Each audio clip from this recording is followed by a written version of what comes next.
छत्रपती संभाजी महाराजांनी कशी केली होती चिदंबरमच्या नटराज मूर्तीची पुनर्स्थापना। तामिळनाडूतील चिदंबरम मंदिर हे भगवान शिवाच्या सर्वात पवित्र तीर्थक्षेत्रांपैकी एक आहे, जेथे विश्वनृत्य करणाऱ्या नटराज मूर्तीचे वास्तव्य आहे।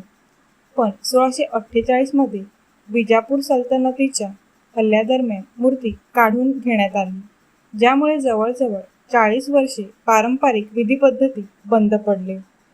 पण खरं तर ती चोरली गेली नव्हती, तर लपवली गेली होती। हल्ल्यादरम्यान मंदिराच्या पुजाऱ्यांनी मूर्ती सुरक्षित ठेवण्यासाठी ती गुप्तपणे बाहेर काढली। ती चिदंबरममधून मदुराई आणि नंतर कुडुमियानमलाई कडे हलवली गेली। तब्बल 37 वर्ष हे मंदिर मुख्य देवतेशिवाय उभे राहिले आणि मग छत्रपती संभाजी महाराजांनी राज्यात पाऊल ठेवले। तामिळनाडूतील सेंजी किल्ल्यावर राज्य करत असताना एका मान्यवर पंडित मुथय्या दीक्षितारांकडून नटराज मूर्तीच्या गहन गुप्ततेची माहिती मिळताच संभाजी महाराजांनी त्वरित कृती केली।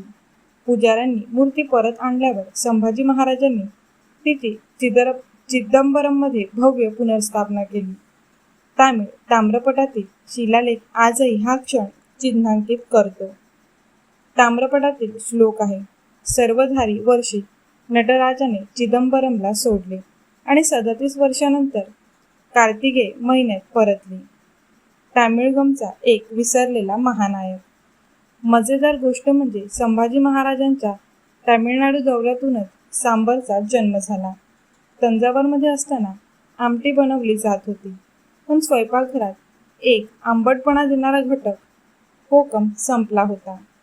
स्वयंपाकीने त्याऐवजी चिंच वापरली। संभाजी महाराजांना तर झालेला हा नवीन पदार्थ खूपच आवडला। त्याला संभाचे आहार असे नाव देण्यात आले, जे नंतर सांबर मध्ये परिवर्तित झाले। मंदिरातील मूर्तीच्या पुनर्जीवनापासून ते दक्षिण भारतातील पाककृतींच्या निर्मितीपर्यंत संभाजी महाराजांच्या वारसात अनेक आश्चर्ये दडलेली आहेत।